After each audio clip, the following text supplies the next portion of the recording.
Hi everyone! Ako pala si Nandisora, isang OFW dito ba sa bansang Croatia. Ngayong video guys, i-share ko sa inyo na kung ano pala dito. Springtime na po sa Croatia. So ngayong araw is nakikita nyo sa video, umuulan na po kasi mag-change na po yung climate po dito. So winter to autumn na po. So ayan, nag-uulan na siya kasi mag-change na po yung climate para sa kuan dito sa Croatia. So papasok kami nito. Tapos ayan yung mga kasama ko. Nagpayong sila kasi umuulan nga siya. Pero hindi naman siya kalakasan. Yung parang patak-patak lang po ng ulan. So maaga kami palang papasok. 7 a.m. yung pasok ko sa trabaho hanggang alas 3.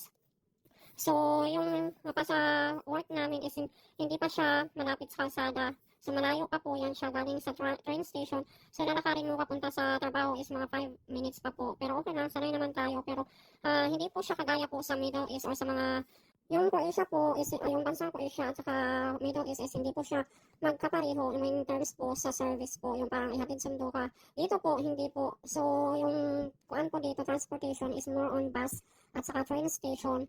So, ayun, pag-uwi namin, nag-decide kami, nagagala sana kami ng Slimy Mountain. Slimy Mountain, yung mag-cable car sana kami. Pero, sad to say po, is hindi kami binaba na, hindi nag-stop yung driver doon sa cable car kung saan kami sana sasakay. So, ayun, dinala kami doon, o nagsakay na lang kami ng bus hanggang sa, doon sa pinakabundok talaga sa tuktok. Tapos, ito yung mga view. Ang ganda ng view, pero natatakot kami, baka mawala kami. Pero, at least nakabalik din kami doon sa pinanggalingan namin kung saan kami sumakay. So, sumakay lang kami hanggang dulo, tapos hindi na kami bumaba kasi natatakot kami kasi bundok nga siya, tapos sobrang lamig. So, hindi na kami bumaba. Tapos sabi namin sa driver kasi hindi na kami masyadong nagkaintindihan kasi nga iba yung lingwahe nila dito, parang hindi siya marunong masyadong mag-English. Tapos yun, sabi namin cable car, hindi man siya nag-stop doon pala. Dapat nag-train na lang sana kami, pero okay na rin yun, at least na gala namin yung kung ano talaga yung pinakatuktok ng bundok. Kung dito din pala nag-snow po, dito na part, pero yung dinaanan namin is doon sa kalsada. Dapat doon kami sasakay sa cable car kasi nga ho, kamamadali namin.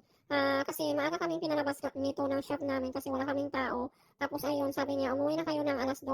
Kaya nag-decide kami ng kakwarto ko na pupunta kami ng Slimy Mountain. Kasi nga ho, patapos na po yung taglamig dito, tapos matutunaw na yung snow. So next year na naman, so sabi ko, punta tayo para makita natin kung anong nangyayari o anong mga wala pa akong video ngayon masyado or wala pa akong content na nagagawa kasi sobrang busy ko po ngayon sa trabaho. Tapos, nag-enroll po ako ng online class po para matapos ko po yung pag-aaral ko ng 4-year course. So, ayan po yung pinabibisihan ko ngayon. Tapos, busy po tayo sa trabaho. So iba-iba po yung schedule ko. Weekly po, mag-iba siya morning sa isang week. Tapos, mag-closing. Ganun po yung schedule namin dito. Pero okay lang naman yung schedule. Pero ngayon, sobrang busy po talaga ako kasi ang dami kong kinukomply ng mga requirements. Tapos may interview pa ako para sa maging kuan talaga ako, maging legal or ano ba yung tawag na maging estudyante na talaga ako online. So ayun po yung pinabibisihan ko ngayon kaya hindi ako nakagawa ng mga video po. Pasensya, pero okay lang po, mag-update pa rin tayo soon kung anong magaganap sa ating buhay dito kahit busy tayo. So ayun, nag-aaral ako ngayon for the meantime. So tinatapos ko yung 4-year course ko. So ayan po yung i-share ko. Hindi ko muna i-share ngayon kasi hindi pa po ako nakapagtapos. So ewan ko kung makaya ko to yung pag-aaral at isasabay ko sa aking trabaho. Which is online lang naman pero masakit din pala sa ulo no kasi ang daming gagawin, pero okay lang yan, lalabanan natin hanggang dulo kung saan yung makakaya natin. Utong na pala ngayon dito sa bansang Croatia guys. So ayun na patapos na po yung winter time. So ayan, autumn na po. So nabubuhay na po yung mga nalalagas na halaman or yung mga punong kahoy na mababalik na po yan sila sa normal kasi ngayon para silang mga patay na kahoy pero buhay yan sila kasi nga ho sa gawa ng sobrang lamig kaya na lalaglag yung mga kuan nila dahon. So ayan, nagsimula na po yung mga kuan yung mga bulaklak kasi yan na yung autumn dito na time. Tapos mga May nito mag-summer na po dito sa bansang Croatia. So, yan na yung pinaka-busy po dito sa bansang Croatia kasi nga ho, yung summertime dito is dinadagsa po sila ng mga turista sa buong mundo sa Europe countries kasi ang dami din nilang dito mga dagat-dagat guys, kagaya po sa Pilipinas.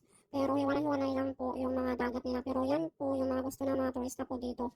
Kaya po, sobrang busy po yan during summertime sa mga seasonal job sa island po. Pero at least, okay lang, at least may trabaho. Pero malaki din yung sahod mo yan kasi minsan cancel off yung parang ganun. Pero worth it. So, dito kami napunta pumunta kami ng bundok. Dito kami nag-stop. Ewan ko kung anong kuan dito kasi wala nga kaming idea. Tapos, yun, nag-stop dito yung driver. Tapos, kumuha kami ng mga video-video at sa picture-picture. Hindi na kami bumaba kasi nga natakot kaming mawala. Kasi parang wala kasi mga tao dito. Dapat kung pupunta ka dito, may sasakyan ka, pero wala naman. So, ayan yung bus na sinakyan namin. So, yung driver kasi nag-using yan, tapos parang using break niya, tapos kami, nag-video-video lang kami ng kasama ko sa kwarto, tapos dyan kami. Yan po yung mga tanawin. So, sobrang lamig pa po niyan. So, parang fogging talaga siya. Para siyang kuan bagyo. Yan ang lamig. Tapos, mga 5 minutes or 10 minutes, bumalik na po ay umalis na rin yung driver. So, hindi na kami bumaba para makabalik kami sa pinanggalingan namin. So ngayon pala guys, sobrang busy ko. Kino-comply po ako mga requirements, tapos interview para makuha talaga ako ma-qualified or maging estudyante na talaga ako online kahit nasa OFW po ako.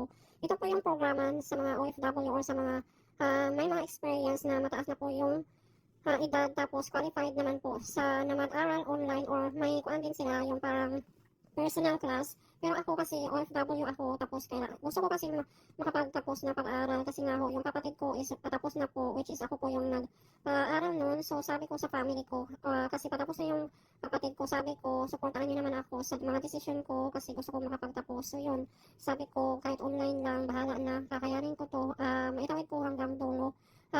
At least na-try ko, kung makaya ko man o hindi, at least tinry ko po. So, mag-update ako sa inyo kung anong mga ganap sa buhay natin dito sa bansang Croatia, guys.